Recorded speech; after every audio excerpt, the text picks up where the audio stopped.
नमस्कार दोस्तों, स्वागत है आपका गुरु ज्ञान भक्तावल चैनल में। अगर आप किसी भी देवी देवता का उतारा करना चाहते हो और उस देवी देवता का आपको उतारा नहीं पता, तो मैं आपको एक दो तीन उपाय बताऊंगा। ये उपाय हैं, ठीक है, और इनसे उतारा भी किया जाता है। मैं आपको दो तीन उपाय बताऊंगा। इन उपायों को करके आप किसी भी देवी देवता का उतारा कर सकते हो। ये बहुत ही चमत्कारी उपाय हैं।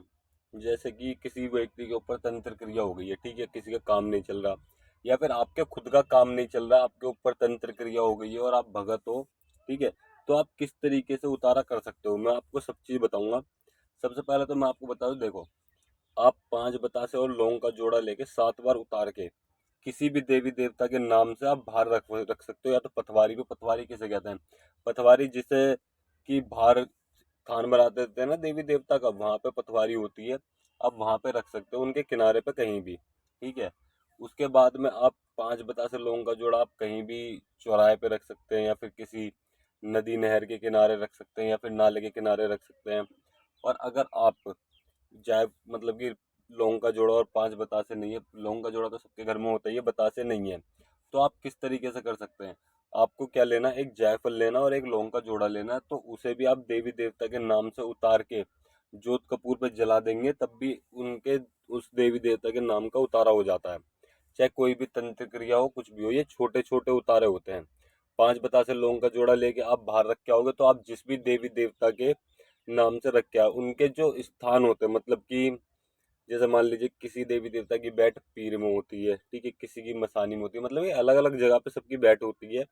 तो आपको वहां का भोग प्रसाद बोलना पड़ेगा कि आप इसको, या फिर आपने 5 बतासे लौंग का जोड़ा लिया, आपने बोल दिया इसको मरघट में बंद करो, ठीक है ना, इस रोग को मरघट में बंद करो, तो आपको बाद में मरघट का भोग प्रसाद देना पड़ेगा, चाहे वो जो भी हो, चाहे छोटा पता हो आपको या बड़ा पता हो, ठीक है ना, आपको वो भोग प्रसाद देना पड़ेगा मरघट में।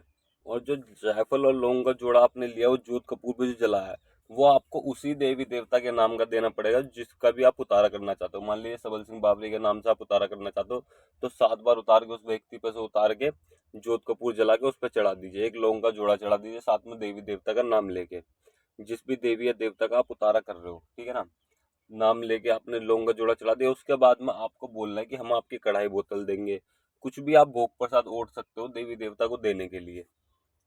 अब जैसे कि जो तीसरा उपाय मैं आपको बता दूं।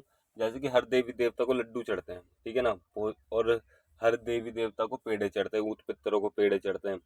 तो आप क्या कर सकते हैं, एक लड्डू ले सकते हो देवता के नाम से, लौंग का जोड़ा भी लगा सकते हो उस देवता के नाम से। मान लीजिए सबल सिंह बाबरी के नाम से आप एक लड्डू लीजिए और उस पर लौंग का जोड़ा लगा दीजिए, उसको 7 बार उतार के कहीं भी बाहर चौराहे पे रखी आइए, ठीक है ना, इससे भी एक उतारा हो जाता है।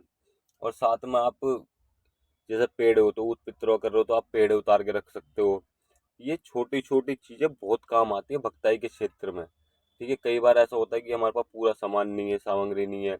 कई बार ऐसा भी होता है हमारे पास कुछ है ही नहीं, ठीक है, हमारे पास सिगरेट रखी है, तो आप सिगरेट भी जला के रख सकते हो उस देवी या देवता के नाम से। ये भी एक उतारा है, एक छोटा सा उतारा है ये, ठीक है ना। आप ये इमरजेंसी को उतारे कि आपने सिगरेट जलाई, सिगरेट 7 बार उतार के आपने खड़ी कर दी, वो पूरी जलने तक आपको बाबा से बोलनी है, देवी देवता से बोलनी है कि हम इसको आराम पड़ जाए इस व्यक्ति को, फिर हम आपकी कढ़ाई बोतल देंगे। इस तरीके से आपको बात करनी है देवी देवता से। मतलब कि इनके बाद में आपको बड़ा भोग देना पड़ेगा, चाहे कढ़ाई बोतल दिए, चाहे आप जो भी चीज ओढ़ते हैं वो चीज वो आपको देनी पड़ेगी। ये छोटी छोटी चीजें ना बहुत काम आती हैं। ये आपको हर कोई भी नहीं बताता है, ठीक है, और बहुत से लोगों को पता होती है, तो बहुत से लोगों को ये नहीं पता होता कि इसके बाद क्या करना है। और बहुत सी बार तो ऐसा होता है, जो व्यक्ति होते हैं, भगत होते हैं, वो मरकट में उतारा दे के आते हैं, तो उतारा देने के बाद क्या अपने घर पे भी कुछ करना होता है, बिल्कुल करना होता है। मैं आपको बताता हूँ, जैसे कि आपने मरकट में उतारा किया, ठीक है, अपने देवता को साथ में लगाया या देवी को साथ में लगाया, भाई आपने मरघट में दे दिया वो उतारा, वो तो मरघट में चला गया, मरघट का भोग प्रसाद था। आपके जो देवी देवता ने काम करा, उस रोग को बंद करा, उस रोग को उठा के ले गए, उसको वहां मरघट में बंद करा, मरघट में आपने भोग प्रसाद दिया, फिर वो मरघट में बंद हो गया। तो आपने अपने देवी देवता का क्या करा, कुछ भी नहीं करा। इसलिए आपको ओटना पड़ता है अपने देवी देवता की कढ़ाई बोतल भी। और हर बार मरघट में जाने के बाद कोई ना कोई भोग प्रसाद होता है जो देवी देवता को देना पड़ता है। अगर आपको ये भी जानना है ना, तो आप मुझे कमेंट जरूर कीजिएगा, मैं आपको अगली वीडियो बताऊंगा कि किस तरीके से आप देवी देवता का भोग प्रसाद देते हो, और मरघट में देते हो तो आपको क्या चीज देनी पड़ेगी देवी या देवता को। ये चीजें भी बहुत जरूरी होती हैं। और अगर आप और भी चीज़ जानने चाहते हो कि किस किस तरीके से देवी देवता के उतारे होते हैं, अगर आपको किसी भी देवी या देवता का उतारा जानना है, तो आप मुझे कमेंट जरूर कीजिएगा। मैं आपको जरूर बताऊंगा अगली वीडियो में कि भाई इस देवी देवता को उतारे में ये सामग्री लगती है और इस देवी देवता का उतारा किस तरीके से किया जाता है। मैं आपको सब चीज़ बताऊंगा। और अगर आपको हमारे द्वारा दी गई जानकारी अच्छी लगी हो तो वीडियो को लाइक करें, चैनल को सब्सक्राइब करें और बेल आइकन जरूर दबाएं ताकि हमारे द्वारा दी गई जानकारी आप तक समय पर पहुंच सके।